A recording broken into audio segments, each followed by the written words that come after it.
Hello students, I am Deepak Garg. Now I am going to discuss national income. Calculation of national income with the help of income method and expenditure method.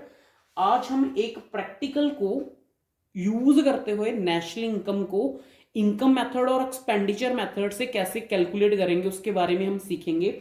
यहाँ पे total मैंने 15 मतलब चीजें रखी हैं एक question में। कोई भी क्वेश्चन आप उठा लो तो उस क्वेश्चन को हम यूज करते हुए कैसे कैसे नेशनल इनकम यूज करेंगे। जैसे है कंपनसेशन ऑफ एम्प्लॉय, ये होता है रेम्यूनरेशन टू एम्प्लॉय, ये आपको याद करना पड़ेगा। उसके बाद mixed income of self employed है, जैसे ग्रॉस इनकम, कैपिटल फॉर्मेशन है। इसका मीनिंग क्या होता है कि अगर नेट होगा तो उसमें डेप्रिसिएशन ऐड करके दिया हुआ है। ये फिक्स्ड कैपिटल फॉर्मेशन है, मतलब ग्रॉस वैल्यू दी हुई है, इसमें ग्रॉस मतलब नेट डेप्रिसिएशन ऑलरेडी एडेड है इसमें। प्राइवेट फाइनल कंजप्शन एक्सपेंडिचर, उसको मैंने PFCE लिखा है। कंजप्शन ऑफ फिक्स्ड कैपिटल को मैंने डेप्रिसिएशन, हमें पता होना चाहिए ये होता है। इनडायरेक्ट टैक्स को मैंने IDT लिखा है और चेंज इन स्टॉक को मैंने डेल्टा S लिखा है। जो रेंट इंटरेस्ट प्रॉफिट है वो ऑपरेटिंग सरप्लस होता है, उसका फार्मूला होता है rent plus royalty plus interest plus profit, इनको प्लस कर देंगे। इसमें रॉयल्टी नहीं है तो नील लिख देंगे ना, तो ये चीज हम यूज कर सकते हैं। गवर्नमेंट फाइनल एक्सपेंडिचर को मैंने GFCE लिखा है। सबसे पहले हम देखते हैं कि हम इनकम मेथड से इस डाटा को यूज करके कैसे नेशनल इनकम निकालते हैं। सबसे पहले जो इनकम मेथड होता है उसमें सबसे पहली चीज होती है रेम्यूनरेशन टू एम्प्लॉयज। देखिए रेम्यूनरेशन ऑफ एम्प्लॉयज है कंपनसेशन ऑफ एम्प्लॉयज, वो हमने लिख दिया। ऑपरेटिंग सरप्लस क्या है, ये तीन आइटम्स हैं 100, 200 और 300, 350, इसका total that is operating surplus हो गया। मिक्स्ड इनकम कहां पे है, ये रही मिक्स्ड इनकम 50 रुपीज, ये लिख दी। इसके अलावा हमें जो अब्रॉड से इनकम है वो है 20 रुपीज, वो मैंने लिख दी। तो ये सारी चीजें लिखने के बाद इनका प्लस कर लिया, दैट इज इनकम मेथड।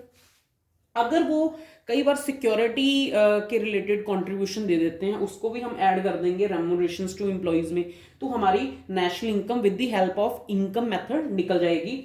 अब हम बात करते हैं कि कौन सी चीजें एक्सपेंडिचर मेथड के लिए चाहिए। सबसे पहले नंबर पे हमें एक्सपेंडिचर के लिए गवर्नमेंट इनकम चाहिए।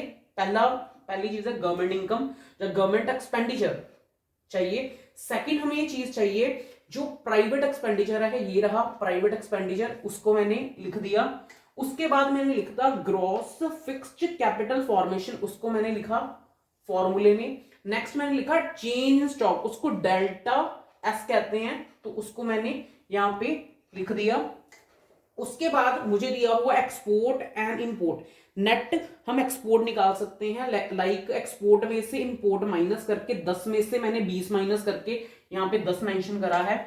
उसके बाद हम निकाल सकते हैं net IT, net indirect tax. उसके लिए देखिए हमारे पास कहाँ पे इंफॉर्मेशन है।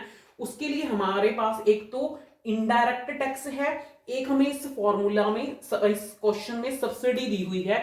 हमने क्या किया, जो इनडायरेक्ट टैक्स है 100 रुपीज, उसको माइनस कर दिया और जो सब्सिडी है उसको प्लस कर दिया। इसके बाद लास्ट चीज है अब्रॉड इनकम, उसको भी हमने प्लस कर दिया।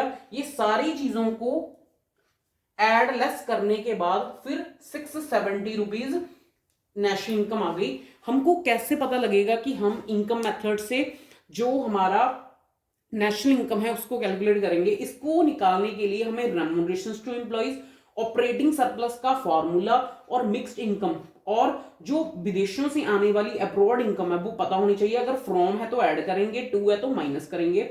अगर हमने एक्सपेंडिचर मेथड से निकालना है तो हमें गवर्नमेंट, प्राइवेट, ठीक है, gross fixed capital, delta, change in stock, export import और जो हमारा NIT है, NIT नेट इनडायरेक्ट टैक्स है, वो डिडक्ट करना पड़ेगा।